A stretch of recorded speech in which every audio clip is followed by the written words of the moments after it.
લક્ષ્ય ન્યૂઝ, એક નજર, એક લક્ષ્ય. થાનગઢમાં તદ્દન ગેરકાયદેસર એલપીજી ગેસ સિલિન્ડરનું સંગ્રહ અને વિતરણ કરાતું ગોડાઉન જપ્ત કરી સીલ કરવામાં આવ્યું. તારીખ 10/6/2025ના રોજ સમય 11:30 નાયબ કલેક્ટર ચોટીલા HT મકવાણા નાઓએ વગડિયા ચોકડી થાનગઢ ઉપર આવેલા એક તદ્દન ગેરકાયદેસર એલપીજી ગેસ સિલિન્ડરનું સ્ટોરેજ તેમજ વિતરણ કરતા ગોડાઉનની આકસ્મિક ચકાસણી કરતા નીચે મુજબની ગેરરીતિઓ ધ્યાને આવતા જે જગ્યાએ સ્ટોક રાખવામાં આવેલ છે તો ગોડાઉન તેમજ એક પિકઅપ વાહન નંબર GJ13AW4671 સ્ટોકનું વહન કરતું હતું અને એ બંનેને સીલ કરવામાં આવ્યા છે. ગેરરીતિઓની વિગત જોઈએ તો સને 2019થી ગેરકાયદેસર એલપીજીનો જથ્થો તદ્દન ગેરકાયદેસર સંગ્રહ અને વિતરણ કરવામાં આવે છે. પેટ્રોલિયમ એન્ડ એક્સપ્લોઝિવ સેફ્ટી ઓર્ગેનાઇઝેશનના સ્ટોરેજ વિતરણ અંગે કોઈ જ લાયસન્સ મેળવેલ નથી.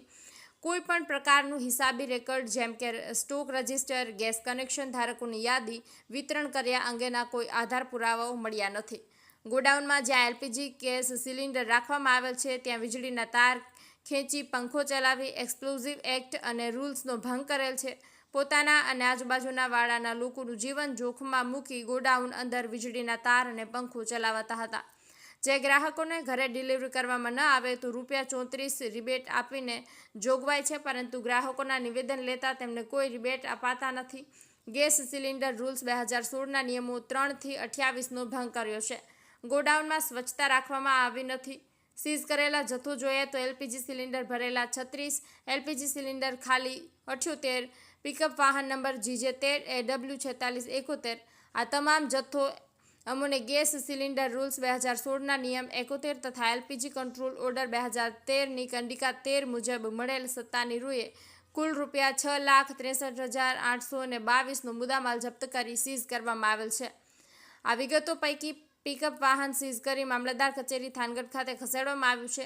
ગોડાઉન ધ્રુવીન વિરેન્દ્રભાઈ વોરા રહેવાસી થાનગઢ વાડા ચલાવતા હતા, જેઓની સામે નિયમાનુસાર કાર્યવાહી હાથ ધરવામાં આવશે.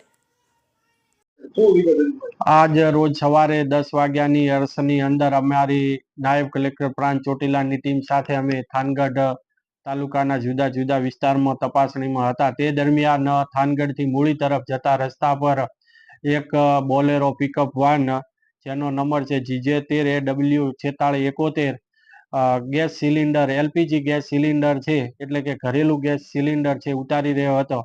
તેને ધ્યાને રાખીને તેની પૂછપરછ કરતા ત્યાંથી એક ગોડાઉન મળી આવેલ હતું અને આ જે એલપીજી ગેસનું જે ગોડાઉન છે જેને ચલાવે છે વોરા ધ્રુવીનભાઈ વિરેન્દ્રભાઈ કે જેઓની પાસે પેસો એટલે કે પેટ્રોલિયમ એક્સપ્લોઝિવ સેફ્ટી ઓર્ગેનાઇઝેશનનું જે સ્ટોરેજ અંગેનું લાયસન્સ માંગતા તેઓની પાસેથી આવું કોઈ પણ પ્રકારનું સ્ટોરેજ સંગ્રહનો પરવાનો મળી આવેલ નથી.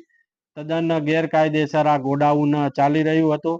તેમજ તેઓએ વીજળીનું કનેક્શન મેળવી અને આ ગોડાઉનની અંદર વીજળીના તાર પણ મળી આવેલ છે ને સાથે સાથે પંખો પણ ચાલુ હાલતમાં હતો. એટલે કે પોતે પોતાના જીવનું જોખમ અને સાથે સાથે ત્યાંના રહીશોના જોખમમાં જિંદગી જોખમમાં મૂકી અને આવો તદ્દન ગેરકાયદેસર ધંધો કરી રહ્યા હતા.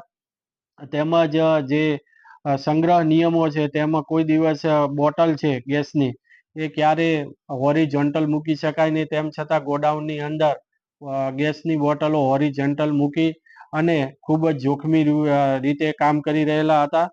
અને આ તમામ બાબતોને ધ્યાનમાં રાખી ગેસ સિલિન્ડર રૂલ્સ 2016 તેમજ એલપીજી કંટ્રોલ 2002 તેમજ એક્સપ્લોઝિવ રૂલ્સ 2008ની જુદી જુદી કંડિકાઓને જોગવાઈઓનો ભંગ કરેલ હોય ભરેલા ગેસ સિલિન્ડર 36, ખાલી ગેસના બોટલ 78 એમ મળી તેમજ પિકઅપ વાન એમ મળી કુલ ₹6,63,822નો જથ્થો જપ્ત સીઝ કરી અને સાથે સાથે ગોડાઉનને સીલ મારી અને આગળની કાયદેસરની કાર્યવાહી ધ્રુવીન વિરેન્દ્રભાઈ વોરા રહે થાનગઢ નાઓની સામે કરવામાં આવેલ છે.